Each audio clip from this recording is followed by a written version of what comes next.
BJP 10 ஆண்டுகளாக இப்போ ஆட்சியில் இருந்து கொண்டுதான் இருக்கிறது. தமிழகத்தை பொறுத்த மட்டும் ஏடிஎம்கே 10 ஆண்டுகளாக ஆட்சி புரிந்தது. தற்பொழுது டிஎம்கே ஆட்சி புரிந்து கொண்டு இருக்கின்றது.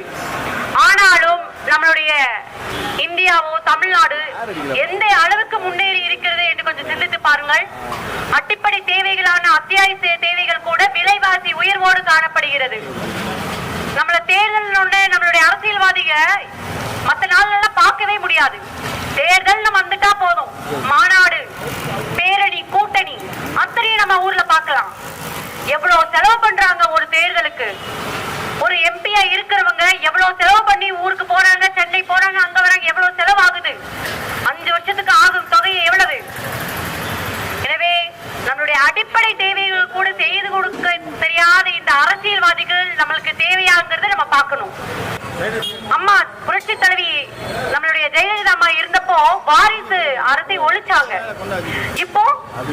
இப்ப நம்ம தூத்துக்குடி மாவட்டத்துல எத்தனை ஏடிஎம்கேல மாவட்ட செயலாளர் இருக்காங்க, மாவட்ட தலைவர்கள் இருக்காங்க, அவங்களுக்கெல்லாம் சீட்டு கொடுக்கல. நிர்வாகிகள் இருக்காங்க, அவங்களுக்கு சீட்டு கொடுக்கல. சென்னையில இருந்து இறக்குமதி செய்யப்பட்ட வந்த அவர் பேர் என்ன, சிவசாமி வேலுமணி அவங்களுக்கு சீட்டு கொடுத்திருக்காங்க. அப்போ வாரிசு அரசை இவங்களும் வளர்த்து கொண்டிருக்கிறார்கள்.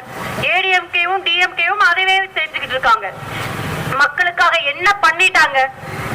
ஆண்டு கொண்ட ஆட்சியும் சரி, இப்ப ஆண்டு கொண்ட இருக்கின்ற மக்களுக்கான ஆட்சியா இல்ல மன்னர் ஆட்சியா என்று எனக்கு தெரியவில்லை. எனவே ஒவ்வொருத்தரும் சிந்தித்து செயல்படுங்கள். அவங்க நான் இப்படி மாத்தி காமிச்சிருவேன், அப்படி மாத்தி காமிச்சிருவேன்னு என்ன மாத்திட்டாங்க? விலைவாசியை உயர்த்திட்டாங்க, கேஸ் விலையை உயர்த்திட்டாங்க, பால் விலைய லிட்டருக்கு ஏத்திட்டாங்க, கரண்ட் பில்ல அதிகமாக்கிட்டாங்க. என்ன நடக்குது நம்ம நாட்டுல? கேள்வி கேட்கறதுக்கு யாருமே இல்ல அப்படிங்கிற மாதிரி தான் இருந்துட்டு இருக்கு. உங்கள ஒருத்தையா நான் நிக்கிறேன். ஏடிஎம்கே, டிஎம்கே, பிஜேபி 3 கட்சிகளை எடுத்துக்கோங்க. ஒரு அணி இன்னொரு அணியோட கூட்டணி வச்சுக்கிட்டு திருடுறதா வேலை. இவங்க 3 பேரும் ஒருத்தர் இவங்க இந்த ஊழல் பண்ணினாங்க, அவங்க 2G ஊழல் பண்ணினாங்க, இவங்க இந்த இடத்துல ஊழல் பண்ணி லஞ்சம் வாங்கிட்டாங்க. இப்படிதான் ஒருத்தர் டேமேஜ் பண்ணி ஒருத்தர் பண்ணிக்கிட்டே இருக்காங்களே தவிர அடிப்படை தேவை மக்களுக்கு என்னங்கிறத யாருமே பண்ணி வேலை பார்க்கல. எனவே இந்த ஒரு முறை சிந்தித்து செயல்படுங்க. நம்ம ஓட்ட விட்டு காமிக்காதீங்க. நம்மளுடைய தலைமுறை காக்கப்படணும் அப்படின்னா சமுதாயத்துல நல்ல வேட்பாளர்களையும் நல்ல ஆட்சியில் நேர்மையானவர்களையும் நம்ம தான் உருவாக்கணும். ஆட்சியில் இருக்கிறவங்களா நேர்மையான இருக்கணும்னு சொல்லி நம்ம ஆசைப்படுற மாதிரி நம்ம ஒவ்வொருத்தரும் நேர்மையா இருக்கணும். காசு கொடுக்கறாங்களா, வாங்குறவங்க வாங்குங்க, வாங்காதவங்க இருங்க. ஆனா விலை போயிடாதீங்க. கண்டிப்பான முறையில் யாருக்கு வாக்கு செலுத்த வேண்டும் என்று பல முறை யோசித்து வாக்கு செலுத்துங்கள். இந்த ஒரு முறை கரும்பச்சிலத்துக்கு வாக்கு அளித்திருப்பீர்களானால், ஒருவேளை நான் வெற்றி பெற்றால் நம்மளுடைய அடிப்படை தேவைகள் என்ன அப்படின்னு தான் நான் யோசிப்பேன். விலைவாசி உயர்வை, வரி, டாக்ஸ் எவ்வளவு போடுறான்? நம்ம அன்றாடம் ஒரு கூலி வேலை பாக்குறோம். பசிக்குதுன்னு சொல்லி நானே எடுத்துக்கோங்க. நான் ஒரு சாப்பாடு, எனக்கு 2 பொட்ட பிள்ளைங்க இருக்காங்க.